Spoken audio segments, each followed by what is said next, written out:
Good day, everyone. Senator Witkos back again with another edition of Senator Witkos' Veterans Corner. Today, we're up in the northwest corner in Winchester at the VFW Post 296. I'm here with Chief Petty Officer Arthur Melycher. Thank you. Melycher. Get your name right, Arthur. So, you served in the United States Navy. Thank you and congratulations. Thank you, Senator. And let's go back to when you joined the military. It was 1967. Right. And did you join right out of high school or out of college? Or Right out of high school. Right out of high school. What was going on? We were in the Vietnam War during that time, right? Right. It was just starting to pick up in 67. And then, of course, we finally came to a peace agreement in 75. Right. But did you decide that you wanted to serve in the Navy because you had other family members in the Navy? Or? Well, I had went to Henry Abbott Tech as a machinist. And, of course, the Navy had machinists at that time. They called them MRs. They were machinery repairmen, which I never ended up doing. But I mean, you didn't get to choose what you wanted to do in the Navy? Oh, no, nobody does. Unless you're computer savvy. Right. That started in the late 80s. Pretty much the people were into computers. They went into the different services and they used them as computer specialists. So you would consider yourself, for the amount of time that you spent in the Navy, a career guy? Yes, I did 22 years active, retired in '89. And since that time, in 1989, when I retired, I then got involved with the military honors detail that were under state orders, non-pay, and we performed military funerals, which I still do today through the Torrington office. We have our military final honor squad in Torrington. It's nice that the veterans always are there to serve, their brothers and sisters from battle to death, right, and give them the due respect that they're so honored by. Exactly. That's, they served your country whether it was in a conflict or not, but they served honorably and they deserved the respect for the time that they gave us. All right. So let's go back to 1967. You graduated from high school, and were you enlisted in the draft, or were you drafted, or you said, I'm going to go in? I just enlisted. I signed up for the Navy. And where did you go? Where was your boot camp? I went up to Great Lakes, and from Great Lakes I got assigned to an aviation squadron out of Patuxent River, Maryland. I spent 9 months there and then got transferred to a destroyer. Now, let me ask you this. How did your family take it when you said, Mom and Dad, I joined the Navy? Yeah, well, my dad, whatever you want to do. My mom, pretty much the same. And then, the Naval Air Squadron was VR-1 out of Patuxent River, Maryland. We were making flights to Vietnam on supply deliveries and stuff like that. Squadron broke up and we went to VQ-1, which went to Norfolk, Virginia, which I went to. Okay. And I was there like 4 months and then transferred up to a ship out of Boston, a destroyer. Have you ever been on a ship before? No. No, first time. First time. One of the years we were doing a crossing at Atlantic, we hit Hurricane Inga. It was 69 or 70. And boy, that was an experience. You were walking on the walls. Really? Because the destroyer bobs, and at 49 degrees you flip over, and we were doing 45-degree rolls. Wow. And hatches are all battened down, nobody goes outside, and then when we get to the eye of the storm, the hurricane, it's like really calm. It's like unbelievable. And all the ships are refueling. Because we sat in there for 10 days like that. In the eye of the hurricane, you sat in there? Well, no, through the hurricane. Okay. Through it, the eye, and then it passed us. The backside. The backside. Wow, that was... And it's an experience. I'll tell you, you eat nothing but crackers and drink water. Yeah. They didn't have, the instrumentation where you could go around it, or it was so big? Well, we tried to, the squadron, the admiral tried to outrun it, but it was just so big he couldn't, and that's when he said, we'll go through it. How often did you cross the Atlantic? Was that your main role when you served in the Navy on the destroyer, were you escorting other ships? Or? Yeah, we were escorting squadrons in that. I don't know, three times. Deployments over into the Mediterranean. So how long would that take to go? Was Boston the embarkation, or was Well, it Boston, Virginia? then Newport, and then Norfolk. 3 different destroyers, and then we decommissioned actually all 3 of them. Okay. The last one was the Zellers, DD 777, and that went over to Turkey. And then I was in Turkey at the time when it was under martial law, and that was crazy. I mean, you know, we had to go to different cities. I had a unit I was with. Tell me what you mean by when you say decommission. In my mind, I'm thinking that means, okay, the ship is no longer going to be used in military service. Right, and It's stripped. well, no, the Zellers we actually sold to Turkey, or they gave it to them, I don't know which. Okay. But we, you know, took off certain things, and then the ship was brought over to Turkey. Turkey came, their officers, and then their crew, and then they brought it back over.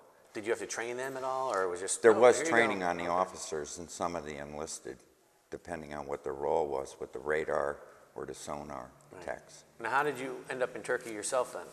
Well, we were over there on one of our deployments in '74. It was on martial law. And, I mean, the prince was getting ready to get thrown out. And, Sure. you know, it was a lot of turmoil. The military was pretty much in charge. We had 2 air bases, Air Force bases in Turkey at the time. And, of course, we got taken out of Turkey back then, too. Right. They had to close down the bases. And Martial law said, was that part of the decree of the martial law, U.S. close your base? yeah, Get out? closing the bases, and then the military was in charge because of the turmoil Right. and the disruption from the people themselves under the prince at that time. Did you ever hear or afraid of anything that could happen? You must have been on heightened alert while you were over there during martial law time. Oh yeah, we were. I mean, you pretty much were, the military, Turkish military themselves were all over the places, walking streets, whatever, in the towns. So what was your job when I know you were looking for machinist work, Right. but when you were on the destroyer, what was your primary job? Administration. They Okay. ended up having me do administration. And what would you oversee in the administration? Just whatever? Whatever came up. I actually worked right directly for the XO and the captain. That was our officers that we reported to. Sure. Well, so you were really high up on the food chain, if you will, or the command structure staff. If you were Well, yeah, attached, I mean, everything that was happening. Nobody messed with you, put it that Right, way. you were in the know. Right. You were one of the guys in the know. Yeah, I knew everything that was going to happen or whatever was involved. You know, some crazy things. You know, that happens when you're in the military. You're aware of it or you see it. Sure. What was one of the craziest things that you saw or heard of or aware of it in your time in the military? Well, there were a couple. One of them was I ended up opening some classified material that I wasn't supposed to, and I had to go to Washington for 3 days for a debriefing. Really? Yeah. And then, well, when we worked with the POWs in '75, they were pretty much debriefed for almost a 6-month period down at St. Albans. So talk about that experience. So what happened when you went to go pick up the POWs from Well, where? they flew. Vietnam, or? Yeah, they flew in. Of course, the Air Force flew them in. They went to different air bases in California, the South, whatever. Ours was Bayonne, or not Bayonne, McGuire in New Jersey. They flew them in. And from Connecticut, we had actually 3 POWs. There was Jim Walsh, who was from here in Winstead, born and raised. And then we had a Marine Corps sergeant that was from Berlin.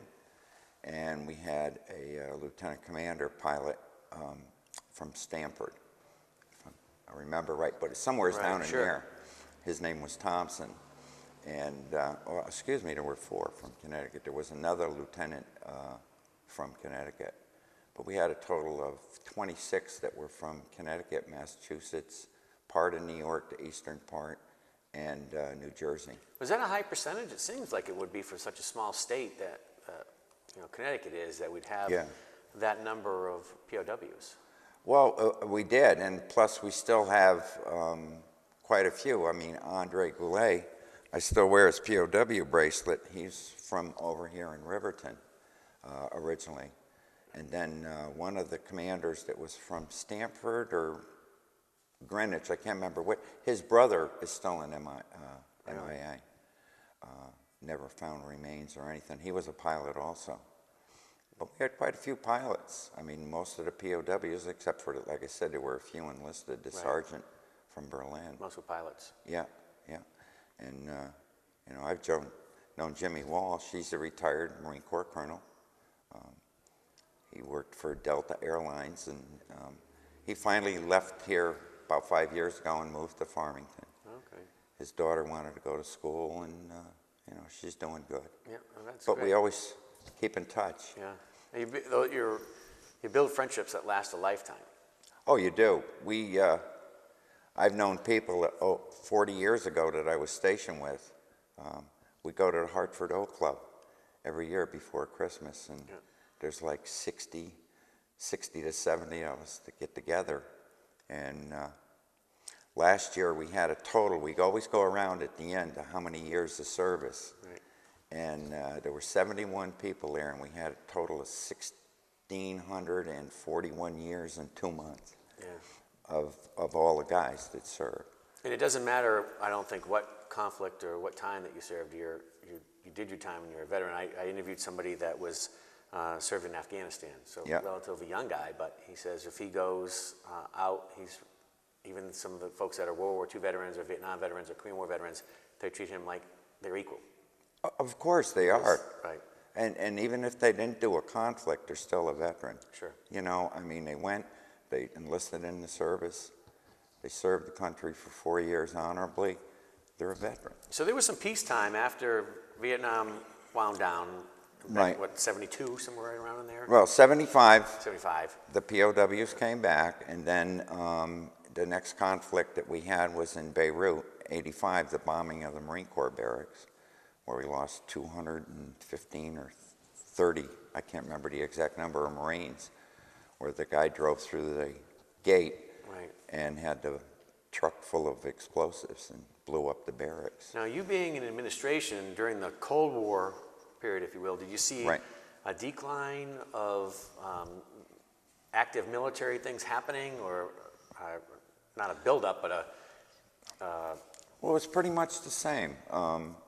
I recruited. And did their thing, or I also was involved in officer recruiting. Okay. Medical field, that was a big thing. We need a lot of medical officers, nurses, specialties. Well, now, why is that? Just in case, or those numbers were dwindling, or why did you feel you needed to have that? Because we weren't doing anything actively at the time, right? Well, the military also had a high-end strength. Each service were allowed so many in the Army, so many in the Navy, Okay. Yep. And, of course, you had your, rotation of people. Doctors at the time would come in. They'd go to medical school. The military would pay for everything, but they had to give us back 8 years of their service time. Dr. Lewitzki, that's up here at our clinic, I always forget her name. She was from New Britain, the senator, or the congresswoman. Nancy Johnson. No, her husband? Yeah, Nancy Johnson. Years back, when the VA was doing the subclinics, and I had went down to New Haven and to talk to the VA people, saying, hey, we need a clinic up in the northwest corner. And the lady had me there for, 2 hours waiting past the appointment time. And then, I went in, I explained to her, and she said, well, we're more concerned with populated areas. And so I says, well, what are we, mushrooms? You keep us in the dark and feed us, the expression. And then I went and saw Nancy Johnson, and we ended up with a clinic here in Winstead, because according to the VA stats at that time, there were 13,000 veterans in the northwest corner, and part of Massachusetts and part over the New York border. And so we ended up with a clinic, and our first doctor Lewitzky, who's still here, he was an Army medical officer for 8 years, emergency room service, and now he's into public health. And what happened after Beirut? After that? Well, then you after went to Beirut, we ended up with Desert Storm in '89 and '90. And then after that, we ended up with the skirmishes in Iran. Sure. And then now we're into Afghanistan. And, you know, it just goes on that we're always involved. I mean, back in the early 2000s, we had military in 130 different countries. And, you know, it's unique because the Navy also runs the 2 leprosy colonies. I didn't know that. The military doctors. Really? It's done by the Navy and Navy corpsmen and nurses that they go there to leprosy colonies. There's still 2 left. One off the coast of Africa, and we had the one in South Carolina off on an island. That's interesting. I don't think a lot of people, the only thing that right now in the news is the Ebola coming out of Africa, so that kind of has overshadowed anything about leprosy. And people, I think, tend to forget the good humanitarian work that the armed military services does. do. Exactly. Not only do they protect us back home, but they offer such great humanitarian. Yeah. And I mean, the Navy actually came forth and said, hey, you know, a drunken sailor in every port, you know. But the Navy came forward and realized that alcoholism was a disease. Right. And they started the first clinics in San Diego. I can't remember the president's wife that went there. I forget. Oh, Betty Ford. Betty Ford, thank you. Yeah, she went to the Navy clinic down in San Diego for They a 6 actually week. named one of the most famed drug addiction and clinics as the Betty Ford Clinic. And then, I mean, you know, and of course that, at the time it was servicing all the services because, you know, the alcoholism, which today they don't stand. Sure. I mean, back in the 80s, you know, 3 strikes before they gave you 3 chances, you know, to clean up your act. Today, you don't even get 1 chance. I mean, years ago, it was military or prison. Right. And today, you know, the military wants the best of the best as well, too. And that's not the fallback option anymore. They can be selective and who they want as part of their ranks. Yes, exactly. They're very choosy. I mean, like I said, in the 80s when we were recruiting medical, they would like to get the best of the best. Right. Or they would turn around and have a student that had the marks but didn't have the funds to go to medical school or whatever, and they would recruit into the military, whatever service, to be a doctor.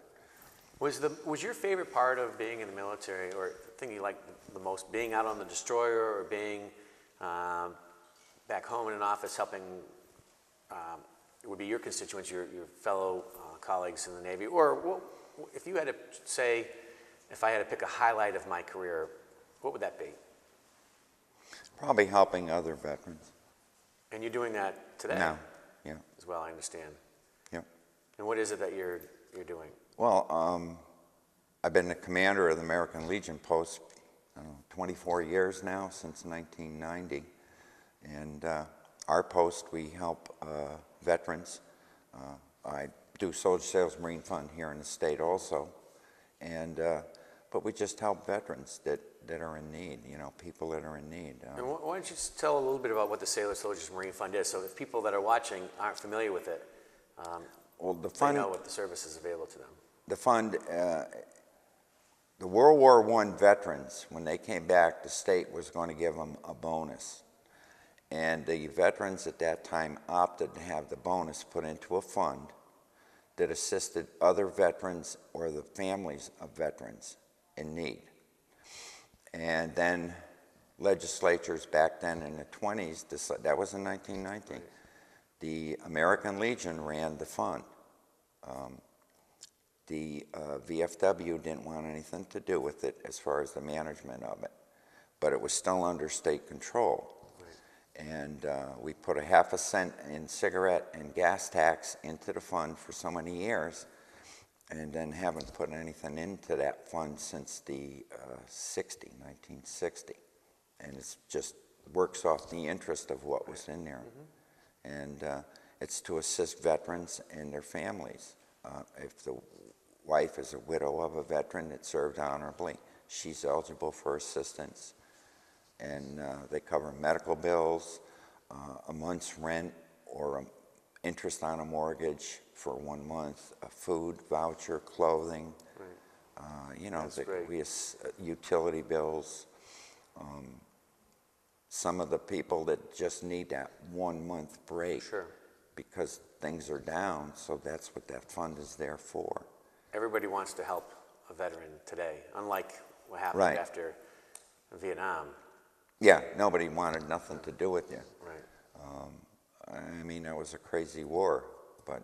Was it hard for you to come back if you were stationed overseas, or during the time when folks were, you know, a lot of people, once the conflict had ended in 74, 75, they went about their normal lives, but you opted to stay in. Did you see a change in how the country did, or not really? Varied. Basically, the colleges and a lot of the college kids, quite a few of them didn't want anything to do with the military. They felt the war was unnecessary. You know, there were a lot of protests.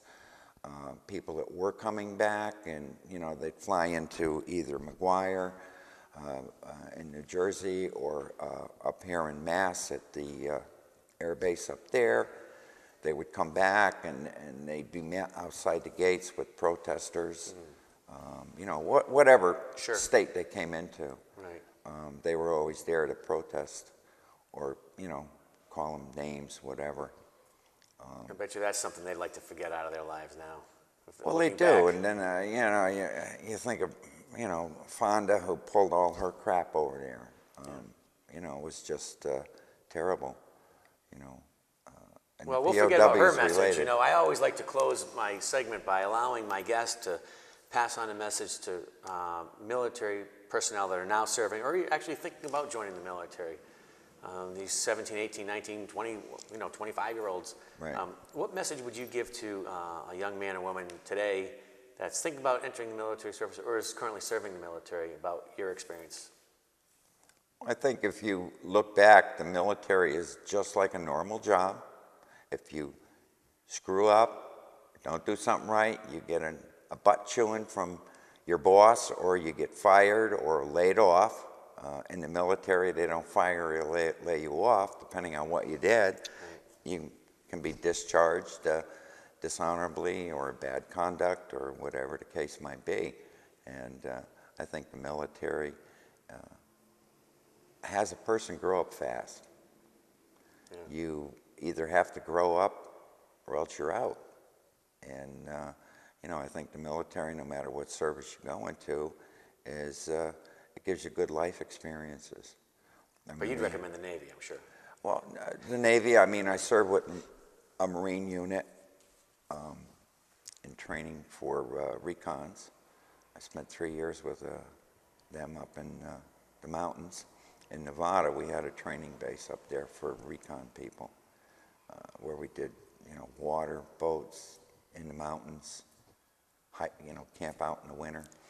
I remember growing up, commercials said, join the Navy, see the world. But you also, even just the training part, you're experiencing so many different things that a normal person probably would never experience in their day-to-day life. No. You go around the world. You could be stationed anywhere. You know, not everybody wants to go to Iraq or Afghanistan, but you can go elsewhere.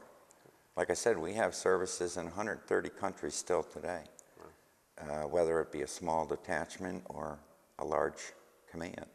Again, I wanted to thank you for your service to Connecticut, to your country, and it's been a pleasure having you as my guest today. Well, tune in next month. I want to thank Chief Petty Officer Arthur Melycher for his service to his country, and we'll see you next month on Senator Witkos' Veterans Corner.